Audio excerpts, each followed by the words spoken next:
फान्थाव बाजाराव बायजाला आज इएम हर कारणे हे पानबारि मडेल कलेज दो आरिबा पारिसु नंगना जोबोर जे बीटीसी सुक्ति जानाया दिनैसिम 20 बोसोर जाबाय जायाखैबाबो जानोसै 17 बोसोर सालायदोंमोन बीपीएफ दोलोआ सरकारखौ 17 बोसोर सालायनायावबो लेन्ड एन्ड रेभिनिउ डिपार्टमेन्ट दङमोन बीपीएफआ जिहेतु सक्तियाव गैला पावाराव गैला हाग्रामाया दिनैनि दिनावहाय देन्था जनाय फान्थाव बाजाराव बायजाला आज इएम हर कारणे हे पानबारि मडेल कलेज दो आरिबा पारिसु नंगना जोबोर जे बीटीसी सुक्ति जानाया दिनैसिम 20 बोसोर जाबाय जायाखैबाबो जानोसै 17 बोसोर सालायदोंमोन बीपीएफ दोलोआ सरकारखौ 17 बोसोर सालायनायावबो लेन्ड एन्ड रेभिनिउ डिपार्टमेन्ट दङमोन 17 बोसोर सालायनायावबो फरेस्टनि डिपार्टमेन्ट दङमोन नाथाय बिथांमोननि सरकारा दिनै जोंनि हालोदखौ मानो बुजिनो हादिया बे ओनसोलनि रायजो राजानि दुखुखौ मानो हमदांनो हादिया बै सरकारा मानो जोंनि हाखौ होनो हादिया आं नागिरनानै मोनाखै सारा बिटिआर ओनसोलाव नागिरनानै नुहुराखै खना खनला गिदिंजोब्बाय मोनफ्रोमबो हादान एरियायाव गिदिंजोब्बाय नाथाय बीपीएफ दोलोनि सरकार दानायाव आङो जिख्लाबसे हा होनाय आं रेकर्ड नुवाखै आरो खोनानो मोनाखै नाथाय आथिखालनि सरकार मानगोनां प्रमद बर'नि सरकार इउपिपिएल दोलोनि सरकार बे सरकारनि दिनावहाय जोङो मोनसेनि उनाव मोनसे जोङो हाफोरखौ होनो थांगासिनो दं दाख्लै बावैसो आङो बे बिथां रनजित बसुमतारी बिथांजोंनो थांफादोंमोन सिब्रुबारि दमनि बागाननि साहा भुटान बर्डार बेसेबांबा गुवार हादान ओनसोलखौ जोंनि बिटिआर सरकार आथिखालनि चिफ प्रमद बर'नि दैदेननाय आरो मानगोनां रनजित बसुमतारीनि दैदेननायाव जोंहा बै जायगायाव हानि पाट्टाखौ अलरेडि दाख्लै रानखांजोब्बाय बिसोरो जोंनिफ्राय एसे उनबावसो नङा होमबा बिसोर जोंनिफ्राय उनबावसो जोंनिया गोबावसिन जाबावबाय जों मोननो हायाखै जों लायाखै बा जोंनो होआखै बेनिखायनो जोङो दिनै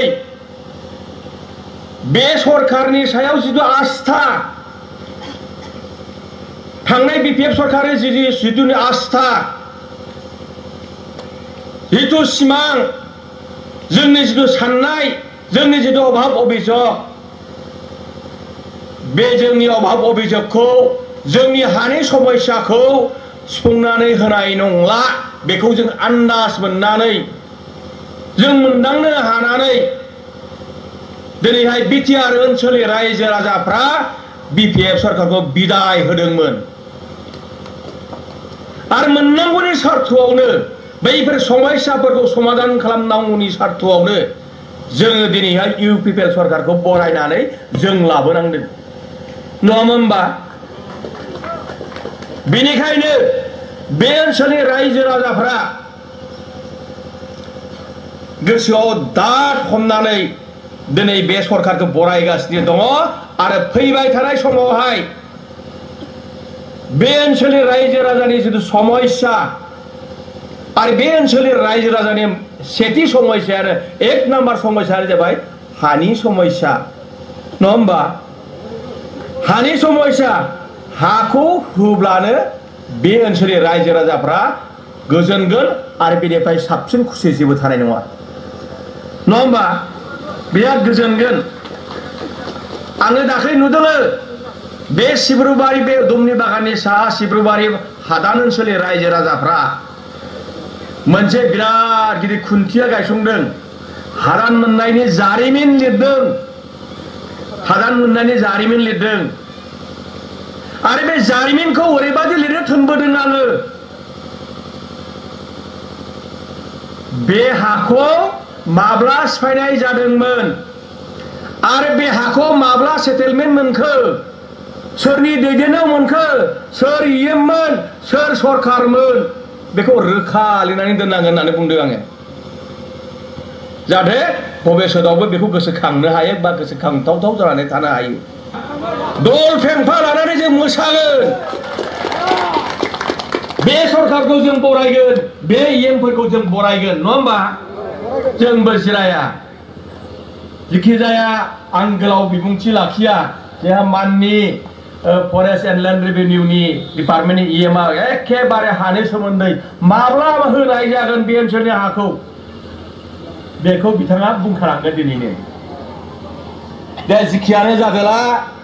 आथिखालनि सरखार इउपिपिएल सरखार रायजोफोरनो खोथा होदोंमोन इलेक्शननि सिगां जोङो सरखाराव फैनो हायोब्ला मैदेर प्रटेक्शन खालामनानै होगोन सेल्फ हेल्प ग्रुपनो 75,000 होगोन न'खर न'खर जब होगोन होननाय बाथ्राफ्रा दिनै मोगथाङाव मोनसेनि उनाव मोनसेनि उनाव मोनसे मावफुंजानो थांगासिनो दं नाथाय दिनैनि आथिखालनि रायजो राजाफ्रा एसे हांखुर जानायखौ आं मोनदांनो मोनदों एसे माने हांखुर जाद्रायबाय हांखुर जानो नाङा रायजोफोर नोंथांमोना जुदि बिपिएफ सरकारखौ 17 बोसोर सम होदोंब्ला 17 बोसोर बिथांमोननो टाइम होदोंब्ला जोंनो 17 बोसोर टाइम नांलाया मिथिबाय जोंनो 17 बोसोर टाइम नांलाया जोंनो मात्र 10 बोसोरसोल' टाइम होनायलाय हा जों मावो ना मावा नोंसोर नायदो जाय मुलाया बिबाद माने मोजां जागोन बेखौ बिलाइ गांनैयावनो मोनदांनो हायोनो नङा होमबा बिलाइ गांनै जाबानो हमनो हायो बे मुलाया मोजां जाना गाज्रि जागोन दिनै 3 बोसोरावनो जों मोनदांनो हाबाय एसेब्लाबो हमदांनो हाबाय बे इउपिपिएल सरकारा रायजोनि थाखाय मा मावनो नागिरदों आरो मा मावगासिनो दं